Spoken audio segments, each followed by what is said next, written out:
സ്ഥാനാർത്ഥി നിർണയവും നാമനിർദ്ദേശ പത്രിക പിൻവലിക്കലും പ്രചരണവും പോളിംഗുമെല്ലാം പൊതു തെരഞ്ഞെടുപ്പിന് സമം.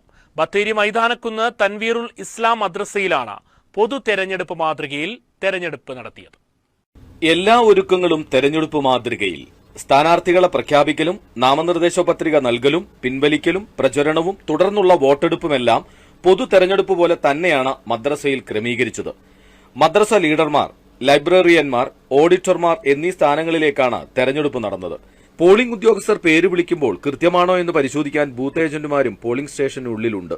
പിന്നീട് മഷി വിരലിൽ പുരട്ടിയ ശേഷം EVM മെഷീനിലാണ് വിദ്യാർത്ഥികൾ വോട്ടുകൾ രേഖപ്പെടുത്തിയത്. വോട്ടിന്റെ ശതമാനവും സ്ഥാനാർത്ഥികളുടെ ചിത്രമടക്കമുള്ള വിവരങ്ങളും പ്രത്യേകം സജ്ജീകരിച്ച മോണിറ്ററിൽ തത്സമയം പ്രദർശിപ്പിച്ചായിരുന്നു നടപടികൾ പൂർത്തീകരിച്ചത്.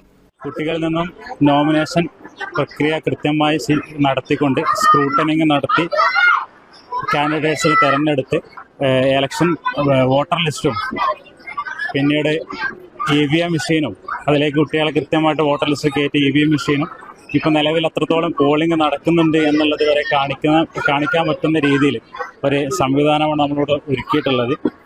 4 തസ്തികകളായിട്ടാണ് മത്സരമുള്ളത്. ഒന്ന് ലൈബ്രറിയൻ, 2 മദ്രസ ലീഡർ, ആൺകുട്ടികളിൽ നിന്നും പെൺകുട്ടികളിൽ നിന്നും ഓരോരുത്തർ, പിന്നീട് ഓഡിറ്ററായിട്ടും ഒരാൾ. അങ്ങനെ 4 തസ്തികകളായിട്ടാണ് മത്സരം നടത്തിയിട്ടുള്ളത്. നിലവിൽ കുട്ടികളെ പോളിംഗ് ശതമാനം 70% മുകളിലെത്തിയിട്ടുണ്ടെന്നാണ്